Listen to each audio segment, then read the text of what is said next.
misis mo, ba't to siya nagloko, pinalit ka sa bata? Kasi palagi ako sa lupain namin. Alam ko, parang naakuan kasi siya eh. Parang nakulangan sila sa akin, sir. Kaya Oo. medyo... Kasi nga doon ka lang sa paibukirin ninyo palagi.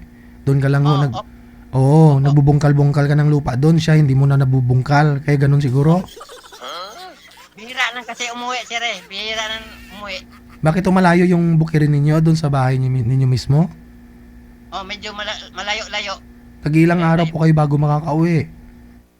Hindi naman. Bawat hapon naman, sir. Ayun naman pala. Kasi siguro... Nakatapat siya ng lalaki na lalaki na palakiro na nadala siya. Okay. Wapo kasi straight po. Agwap. Bata pa. Bata pa. Yun lang. Kaedad niya, mga 40 yata. Mga 40. So, pero nakikita nyo pa si misis mo hanggang ngayon?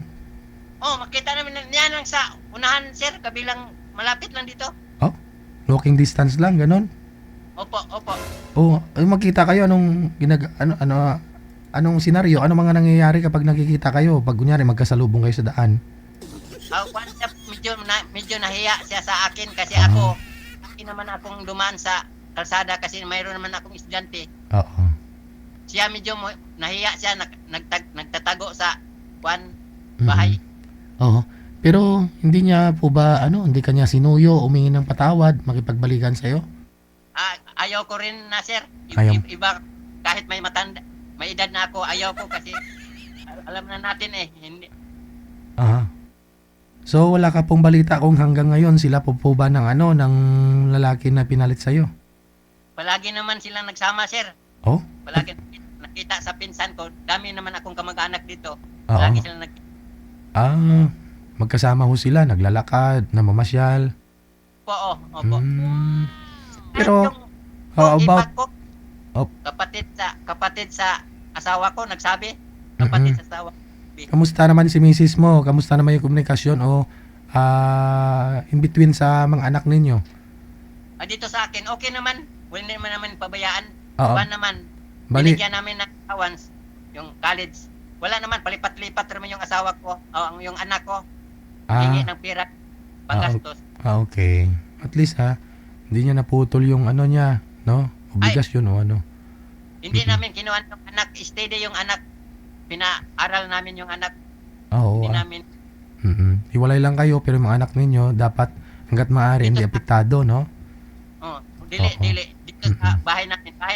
Bahay namin to eh. Dito mga anak ko. So bunso mo ngayon ilang taon? Sabi niyo po? 10 years. Grade 4. 10 years old. Okay. So ang hanap nyo, okay lang naman din sa'yo yung medyo may edad na o mas bata? Walang pili, sir. Kahit kaedad ko mas kuwan pa sa akin kasi may edad naman tayo. Pili pa tayo, sir. May edad naman.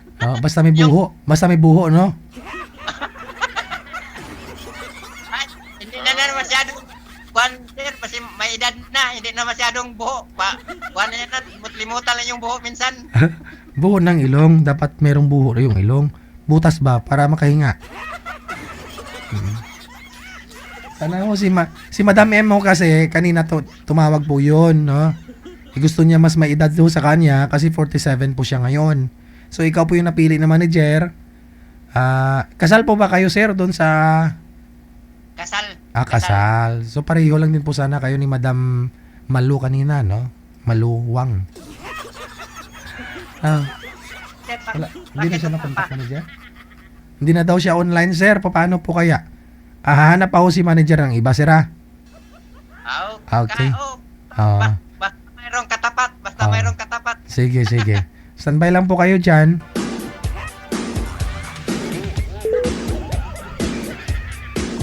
Mga madam, may tricycle naman si sir. May bukirin. Saan ka pa? Simpleng pamumuhay, basta masaya. Nga lang pag gano'n po ang sitwasyon na yung asawa andun lang sa daan. Tapos bagay. Una namang gumawa ng mali yung asawa niya, sabi niya, no?